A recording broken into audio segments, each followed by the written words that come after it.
From the heart of the jungle comes a savage cry of victory. This is Tarzan, Lord of the Jungle.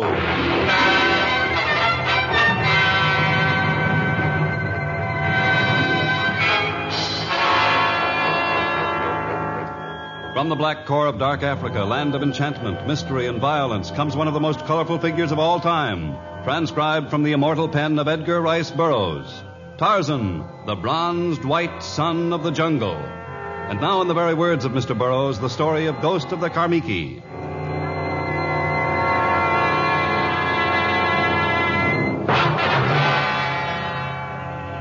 Even those of us who have visited Africa's teeming cities find it difficult to recapture them in our minds once we are back in civilization. It's even hard to believe that certain places really exist, though we've seen them with our own eyes. The fantastic slave mart in the outskirts of Tarak, for example. Unfortunately, it does exist. A barbaric open-air market where humans are auctioned off like cattle or donkeys or camels. Before the auction begins, you may inspect the goods to be sold. Lift up a chin to examine the eyes and face, feel a muscle, prod a back that may soon be bent to your labor. Prices today range from the American equivalent of about $15 to $150, and the bidding is usually spirited.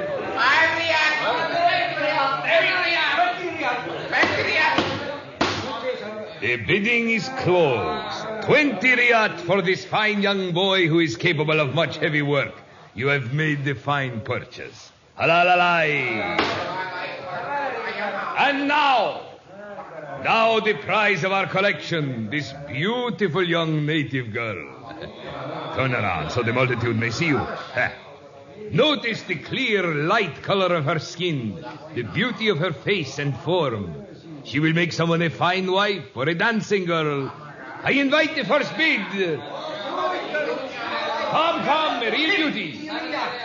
50 riyat. Ah, it is an insult to bid such a paltry sum. She is but 17 years of age, freshly brought from the jungle, never before held in slavery. I see the symbol for 200 riyat. You do well to bid such a price, Sheikh Razim bin Ahmud. Is there further bidding? The bidding is closed. Halalai. And that concludes the auction for the... What do you want, Ibn Mada? Oh, yes. Kind people, I almost overlooked one black who is yet for sale. You, get up on the auction block, quickly. Oh, yes, master. I climb up quickly. Do not call me master. I would not own such a miserable specimen of the human race. My friends, I offer this black for quick sale. If you have the food to fatten him up, he may develop into an adequate field hand. I invite the first bid. I recognize the gesture of the Alafin of the province of Mayobo. 1 riyat has been bid. I invite the second bid. You need not come forward with your bid, stranger. Just raise your fingers indicating your offer, and I shall know. I am not bidding for the man, for I do not believe in slavery. I come forward to challenge your right to sell a black whose forehead does not bear the mark of a slave. The incision will be placed there soon. We will now proceed with the auction. You will not sell this man. He wears the necklace of the Karmiki, a token that marks him as a member of the bravest tribe in the entire jungle. No Karmiki has ever been a slave. Until now. I do not know who you are, but I warn you not to delay our auction. We operate with the full permission and cooperation of the Alafin of the province. And should you attempt to interfere, your lot would not be a pleasant one. Your threat does not frighten me. I refuse to let you auction. You see, should you attempt to interfere, not only would you be forced to face the authorities, but you would also have to face the anger of all those assembled here. Might I suggest that if you have interest in this handsome black, you bid for him, like the others. All right, I bid the entire content of my purse, 100 riyals. Sold. And what is the name and the title of the wealthy potentate who pays 100 riyad for a most ordinary field hand? I am Tarzan, Lord of the Jungle. And it is my belief that no man is ordinary save by his own actions. You, Mr. Auctioneer, are the most ordinary man I have met in many moons. It may surprise you to know that I am a man of strange talents and accomplishments. With the payment of the money for the slave, we shall be even on that transaction. You shall not settle the account for the insult so easily.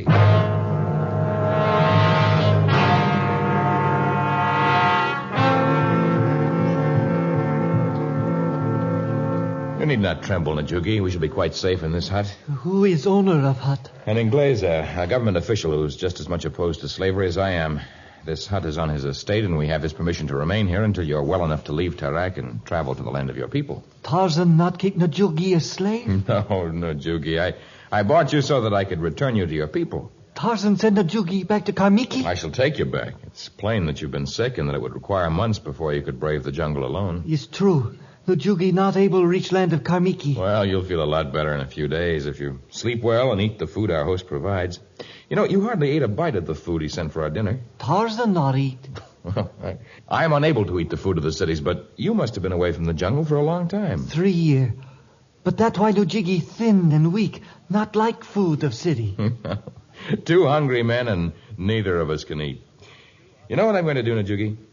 I'm going into the forest at the edge of the city and find some fresh meat for us. Would you like that? Nadio, Tarzan get fresh meat. And you must sleep until I get back. Food and rest. That's what you need, Najugi. Nadio. Oh, sounds like you're ready for sleep already. Oh, Nadio. Najugi, much tired.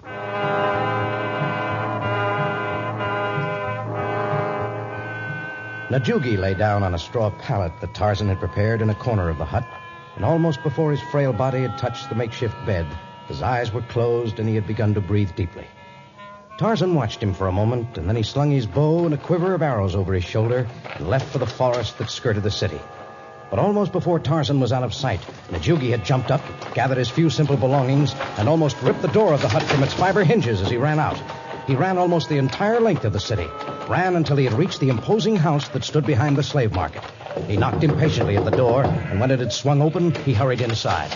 Well, I thought I had seen the last of you, Najugi. Najugi, run away. You fled from your new master already, eh? Nadio. What do you expect me to do with you? Sell me again as slave. I have sold you once. I cannot offer you again. There are official records kept. Then change Najugi's name, but sell him. Perhaps I have a better idea, one that will accomplish your purpose and mine. I would dearly like to avenge the insult I received at Tarzan's hands. And perhaps I may be able to do so through you.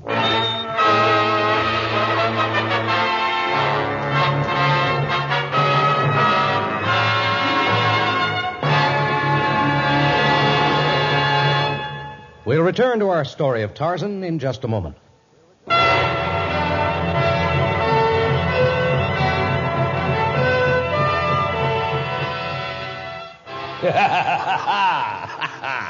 You did not know me in my disguise, eh, Najugi? With small beard and waxed mustache, you look like Faransawi. So I look the part of a Frenchman, eh?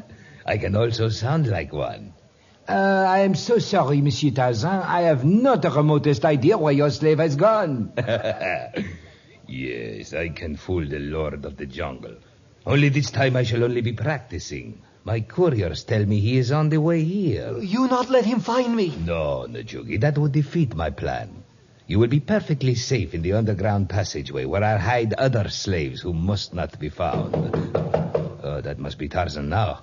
Go through this doorway into the hiding place. Nadio, Najugi, hide from Tarzan. Bonsoir, monsieur. I am looking for the auctioneer from the slave market. I was told he lives here. Oui, monsieur. This is the residence of the commissaire-priseur, but he has left the city. Oh, well, when will he be back? He will be gone, now you say, indefinitely. Perhaps there is something I can do? I'm looking for a runaway slave by the name of Najugi. You are welcome to search the premises, but you will find no runaway slave here.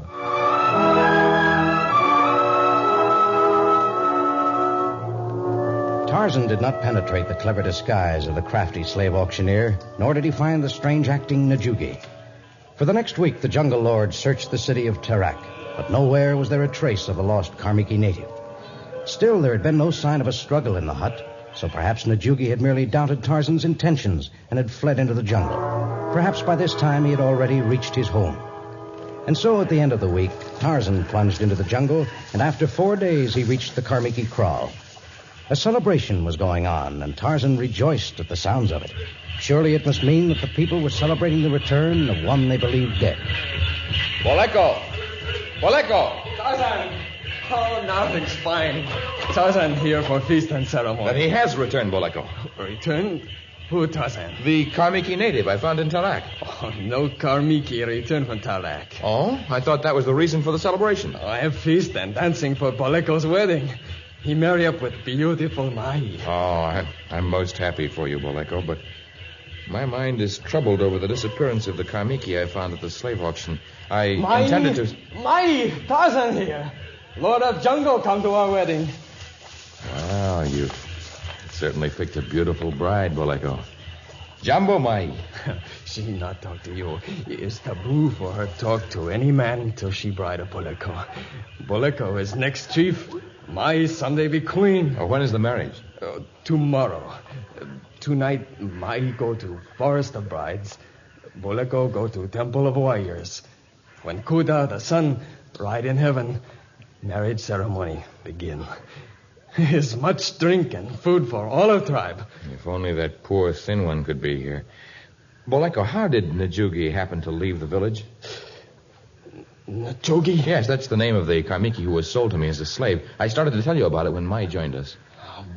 Boleko not no Karmiki by name Najugi. But he couldn't be more than a few years older than you. You must have played together as children. No Karmiki name Najugi. Mai is looking at you strangely. Are you telling me the truth, Boleko? It's truth. Come, Mai, I take you to women. They prepare you for vigil in Forest of Brides. She's trembling. What is it, Mai? Was it the name Najugi? Yes, she shudders each time I say the name. Who is Najugi? And why do you deny that he's a member of your tribe? He's not member of tribe. Boleko not remember anyone by that name. Boleko, for some strange reason, was lying. Tarzan knew it. Najugi had worn the Karmiki necklace about his scrawny neck as he stood on the auction block in Tarak. He must be a member of the tribe. But not a single warrior nor a woman of the tribe could be persuaded to utter a word concerning the missing native. Tarzan's only hope of unraveling the mystery lay in the ancient witch doctor whom he had known since he was a small boy. We've known each other for many years. I'm counting on you to tell me the truth. Witch doctor tell truth to white brother. What Tarzan want know? Was there ever a native of the village whose name was Najugi? Nadio. I knew it. How long since he left the village? Najugi gone from us, Miaka Tatu. 3 years. Yes, he said he'd been gone from the jungle 3 years.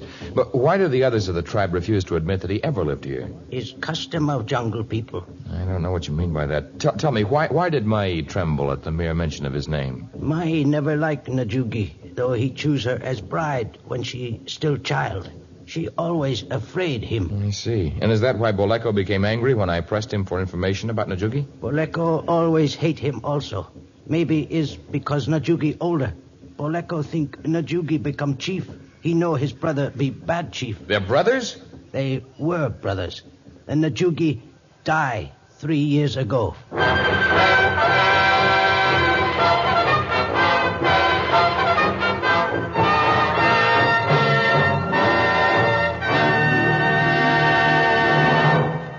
We'll return in just a moment to our story of the ghost of the Karmiki.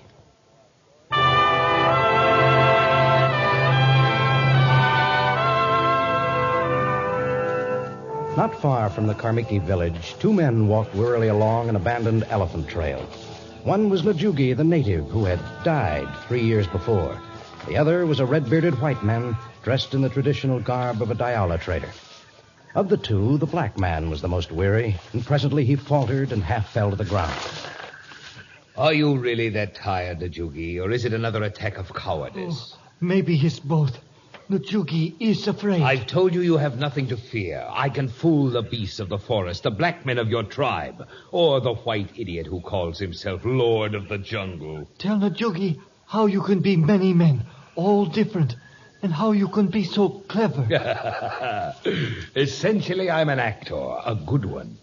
I can be an Arab, a trader, and an auctioneer of slaves. Also, I can portray a Frenchman, a man who is cultured, a bon vivant. Or I can be a pack peddler, or anything else I choose, Najugi. Why you not actor on stage? I was on the stage, But it did not always confine my characterizations to the theater. And though my aliases and my disguises were many, it is no longer safe for me in civilized countries. The police of a dozen nations are itching to get their hands on me. No, my life wouldn't be worth much if I went back. If Karmiki find Najuki, he also die. You're not going to die, Najugi. You're going to have that little girl you always wanted for a wife. You're going to get that job as chief of the tribe. And you're going to make those Karmiki so scared they'll be afraid to cross you in anything you ever say or do. What magic make this come true? The magic of Venetti, the Magnificent. Oh, yes, I was once a magician, too. The best magic acts of its day. Sleight of hand, card tricks, feats of magic and legerdemain, occult readings and hypnotism. The wonders of the celestial world brought to you by Venetti, the Magnificent. You are Vanetti this time? No, on this occasion, I'm simply Billy Blossom, a humble pack peddler from Nairobi. You will perform the feats of magic this time, Najugi. Now let's get going. Things are going to happen in the village of the Karmiki. And things did happen. Less than an hour later, Mai came screaming from the forest of brides. Forgetting the taboos, she babbled incoherently about evil demons and the spirits of the dead. Hysterical, she was carried to the Hema of her parents. A solemn conclave was held about the ceremonial fire, and the witch doctor uttered strange incantations and prescribed a mystical cure. What is wrong with your bride, Boleko? She see evil demon, ghosts of those who dead. I see. And what has the witch doctor prescribed? Wedding cannot take place for 3 moon now. Mai must climb sacred mountain. Very heart of chicken and deep pit at top of mountain. Also put in hole, sharp stick from gatso tree, black rock of sharp edge, fang of snake. Well, why must she do this? If Mai see demon, it mean her heart not pure. Cannot be bride unless she make pure. Chase ghost of dead. I'm curious, Boleko. Whose ghost did she see? Grandfather who dead before Mai born. Najugi who died 3 years ago. I can't explain Mai's story that she saw the ghost of a grandfather she never knew, but if she saw someone who looked like Najugi, it may well have been him. He's no spirit, but a man who was alive. No, Najugi dead. Boleko kill him. Kill him and bury his body deep. Bury Najugi with his own hands.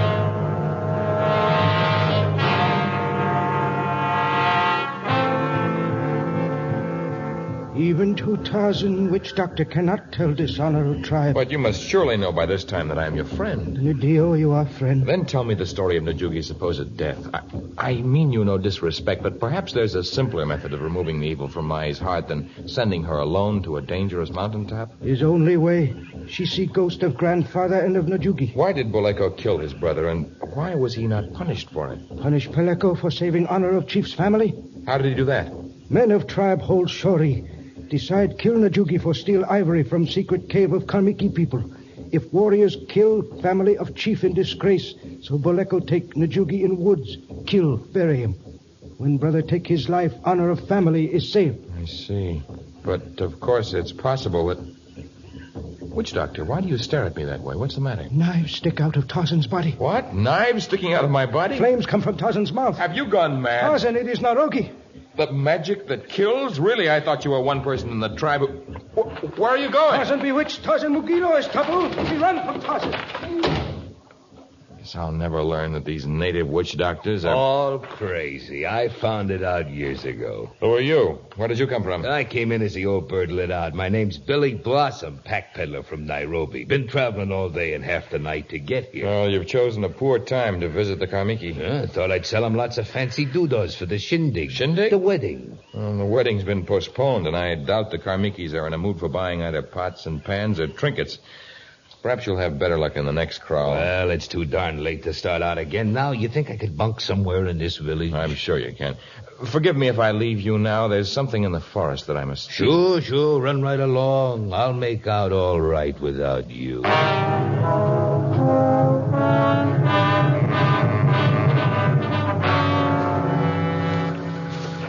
Why Tarzan make Boleko come into a forest of bride? Because I think we'll find things here that will prove that what Mai saw were neither ghosts nor demons. Look, it's footprints of demons. Perfectly round impressions in the soft earth. Neither imprints of animals' claws, the marks of men's bare feet, nor the indication of shoes or boots. His footprints are ghosts. Boleko, neither in the folklore of civilized countries nor in the fantastic stories of the jungle have I ever heard of ghosts who leave But tracks. see, marks go in each direction. So those who left them either came from the Karmiki village or were on their way there. They tied something round to their feet so that we could not tell which direction they were traveling. Dio, that could be. Boleko, I shall follow the marks that go deeper into the jungle. You follow those that go toward the kraal.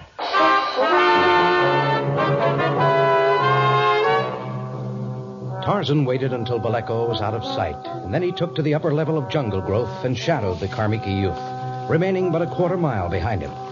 Boleko had little trouble following the round footprints that led straight to the village. But when Boleko entered his beloved kraal, he found it greatly changed. The once proud Karmiki warriors grumbled about the ceremonial fire.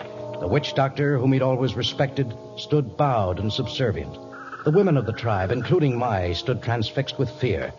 And in the center of the circle, controlling them with his hypnotic eyes, stood a man with a red beard and the garb of a pack peddler. But it was not the white man, but the emaciated black at his side, who commanded Boleko's attention as he walked into the council ring. So, Najugi, you break promise to me. You come back. Come back to claim Mahi as wife and become chief of tribe. Boleko should have killed you. He made mistake when he let you go and tell others you did. Boleko, look at me. Look deeply into my eyes. Look at the light from the fire that shines there. I am your master. You will not harm Najugi.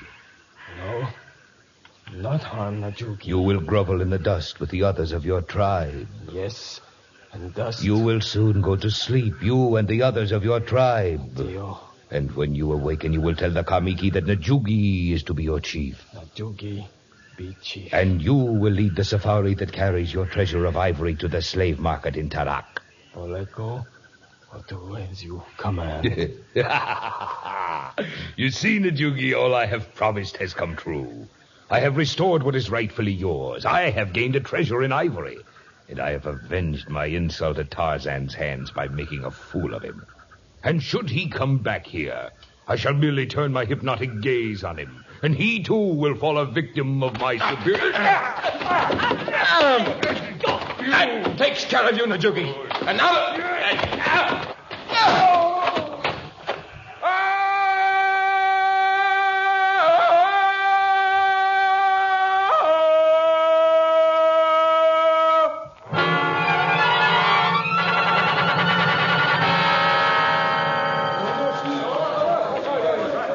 Quiet, my brothers.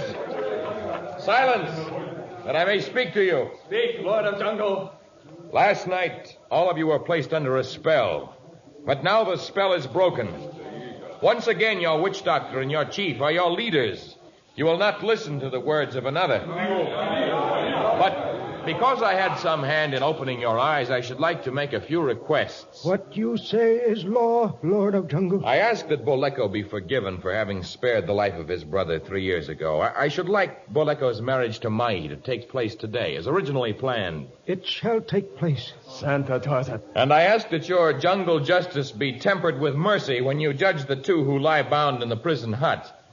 One is a member of your own tribe, a man who was so afraid of your anger that he twice attempted to sell himself into slavery so that he could become the property of a white man and thus be immune from black men's laws.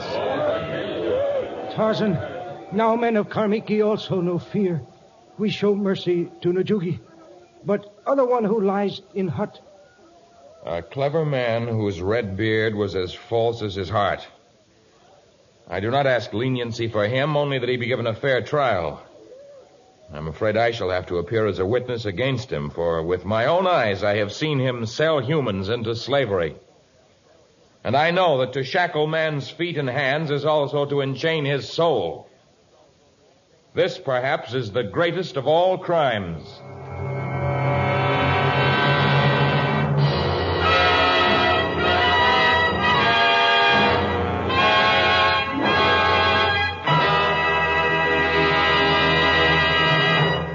We'd like you to remain with us for another few moments so that we may tell you about our next story of Tarzan.